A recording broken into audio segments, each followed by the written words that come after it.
So this is Baruch Fleischman, Jewish Astrology, a Cosmic Science. That's on the table here at this share from the Tikkun Elevator column. Now, of course, this is written by Reb Yaakov Kronenberg. Says not a rabbi, but he knows a lot of Kabbalah. And we're going to find out some very, very interesting ideas. Now, first he writes that we're still dealing with the concept of the basic model of the universe. There's a lot to know about this. Here we are on this planet, which is rotating around and flying through the heavens, and we don't know where it's going or what it's doing. But one thing we do know, it's consistent. It keeps turning at the same rate. So we have to understand the model of the universe. How, in fact, did Hashem create the universe? And let's see what he says. Now, we're in a place here called Esoteric Astrology. So I look up the word esoteric to make sure I understand. And he said, it says like this. I guess I could probably show it to you. Esoteric means intended for or likely to be understood by only a small number of people with a specialized knowledge or interest. Esoteric philosophical debates, for example. So this means like at the higher levels that you're coming in to learn something which is really important background information to understand God and the world that we live in.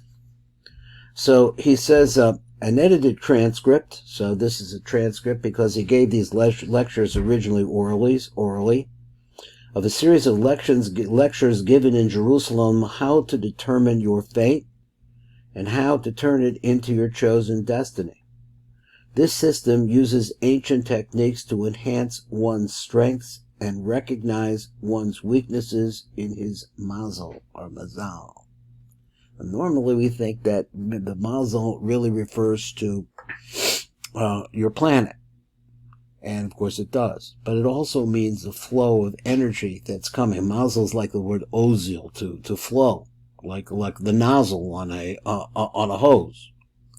So he says that begin the process of solving one's problems as a result of understanding your strengths and weaknesses. Through your mazel, you can understand how to work with yourself.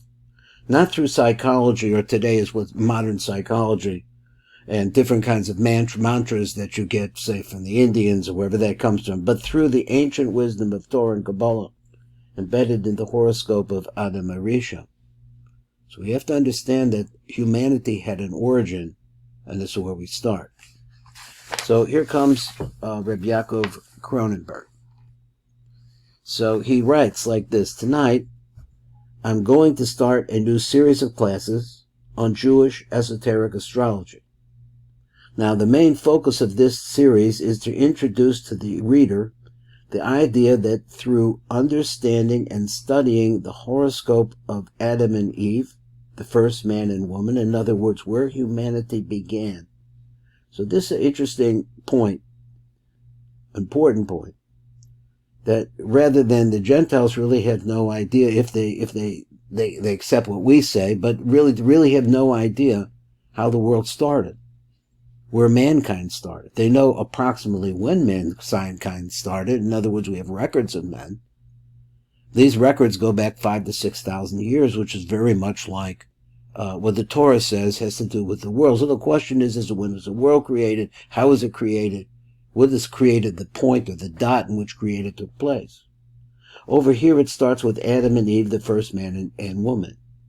We can tap into the ancient Jewish wisdom that was passed down from the time of Adam, generation after generation. This went on until our time, and we can use this knowledge. We can provide true guidance to our clients. He's talking about astrologers now. If you're astrologers, to help them alleviate their problems. I once saw in a medieval text that the author claimed that there are two systems in which are embedded all the knowledge of the Torah. One is the Kabbalah, and the other astrology. In later classes, I will explain why the need for the two systems. So he says, Western astrology today is very psychological oriented. The astrologer tries to flesh out the inner persona of the client using astrology and then proceeds to try to help them using the tools of psychology. It's not concerned so much with predicting the future as helping the person to understand himself. In the 1980s, along came a movement to reintroduce ancient astrology and make it more prediction-oriented. They began by translating and printing ancient texts, which were lost to those who could not read the ancient tongues, and tried to find which predictive techniques worked and which did not. However, they did not deal with the question of how to help the client overcome his or her destiny in any way. So they looked at the person, the midos of a person, what we call the midos of the character traits of the person, as indicated by his birth chart. And as a result of that, they would try to work on the person's midos. But here he says that if a person understands his destiny, that's a very different story. Because then he understands where he's going with his life, what he's doing with his life, he or she. He said Indian astrology seems more prediction-oriented, and when they see bad times coming for a client, they try to help them in one of two ways. For less serious problems, they give the client jewels to wear to change the energy of the afflicted planet. For more serious problems, they advise the clients to say mantras to the planets, which is like praying to the planets, supplicating them not to be so destructive. This is very close to idol worship, and probably it's forbidden according to Jewish law. Because praying there's only one God, Yud-Keh-Vav-Keh, Yud-Keh-Vav-Keh. So I am going to introduce a new idea. And that is, in Jewish astrology, we try to find the answers to people's problems, but we find them through working with the zodiac. And the zodiac of Adam and Eve tells you all you need to know about the world. And from it, you can start understanding how to help people with their problems. Now, you have to understand why this is so appealing to me, because although I never practiced, and I think there's a reason for that actually was developed. He says, I never practiced psychology, although I was very interested in the problems of people. So he says, here we're trying to see exactly how you orient yourself. My problem was I couldn't complete my PhD because I looked at the people who were teaching me, and I realized that they were really lost themselves personally with all kinds of different hang-ups. That's not the model that I wanted to try to learn by. So I had trouble there, and eventually, Baruch Hashem, I found Torah. But you could see how appealing to a person psychologically oriented who sees the midos, or the character traits that are represented by the different planets and their combinations, to be able to understand how to really help somebody. But here he means to fulfill their destiny, because everybody can't do the same thing as everybody else. Let's look a little bit more. So I'm going to introduce a new idea. What's that idea? And that is that in Jewish astrology, we try to find the answers to people's problems through working with the zodiac, and the zodiac of Adam and Eve tells you all you need to know about the world.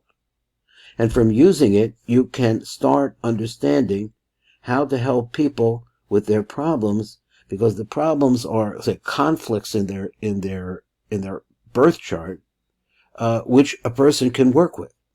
My teacher told me that there are two parts to astrology.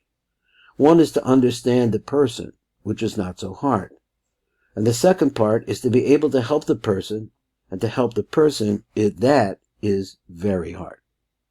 He says, so by giving you the introduction to the horoscope of Adam and Eve, we will start seeing how to use the zodiac in a way to help people with their problems. And tonight we are going to talk about one subject in the horoscope of Adam and Eve, called in mystical astrology, squaring the circle. And it is based on the number 10. Now, let's go on.